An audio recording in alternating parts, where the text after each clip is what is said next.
Hello guys, কি অবস্থা? I hope সকলে ভালো আছেন। গাইস, রিসেন্টলি দেখতেছি এই ধরনের ফটোগুলো ইনস্টাগ্রামে খুবই ট্রেন্ডিংয়ে চলতেছে। তো আজকের এই ভিডিওটির মাধ্যমে জানতে পারবেন আপনার ফটো দিয়ে কীভাবে আপনারা এই ফটোগুলো এডিট করবেন। তো এই জন্য প্রথমে আপনারা ChatGPT অ্যাপসটি ওপেন করে নেবেন। তো ChatGPT অ্যাপসটি ওপেন করার পর এখান থেকে নিচে প্লাস আইকন দেখতেছেন, এই যে অপশনে ক্লিক করবেন। তো এই অপশনে ক্লিক করার পর এখান থেকে ফটোস অপশনে ক্লিক করবেন। তো এই অপশনে ক্লিক করলে দেখবেন আপনাদের গ্যালারিটি ওপেন হয়ে যাবে। তো এখান থেকে আপনার একটি ফটো নিয়ে নেবেন। তো এখান থেকে আমি একটি ফটো নিয়ে নিলাম। ওকে, ফটোটি নেওয়ার পর এবার এখানে আমাদের একটি সিক্রেট ফর্ম পেস্ট করতে হবে। তো এখানে একটা আমি সিক্রেট ফর্ম পেস্ট করে দিলাম। আর এই ফর্মটি আপনারা এই ভিডিওর নিচে ডেসক্রিপশনে পেয়ে যাবেন, আপনারা ওখান থেকে কপি করে নিতে পারবেন। তো ফর্মটি পেস্ট করার পর এবার নিচে সেন্ড অপশন পেয়ে যাবেন, এই যে অপশনে ক্লিক করবেন।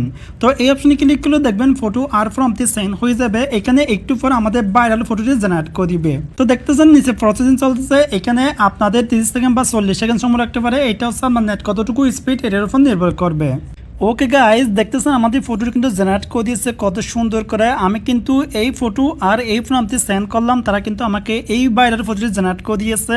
আর ফর্মটি অবশ্যই আমি এই ভিডিও নিচে ডেসক্রিপশন দিয়ে দিব, আপনারা ওখান থেকে কপি করে নিতে পারবেন। তো ফটোটি এখান থেকে সেভ করবেন, ফটোতে ক্লিক করবেন। দেন ফটোতে ক্লিক করার পর উপর সেভ অপশন পেয়ে যাবেন, এই যে অপশনে ক্লিক করবেন। তো এই অপশনে ক্লিক করে দেখবেন এই ফটোটি আপনাদের গ্যালারিতে সেভ হয়ে যাবে। সো গাইজ, এই ছিল আজকের এই ভিডিও। যদি ভিডিওটি ভালো ভিডিও লাইক করে দিবেন, আর নতুন ভিডিওতে আমাদের চ্যানেল সাবস্ক্রাইব করে অবশ্যই আমাদের পাশে থাকবেন।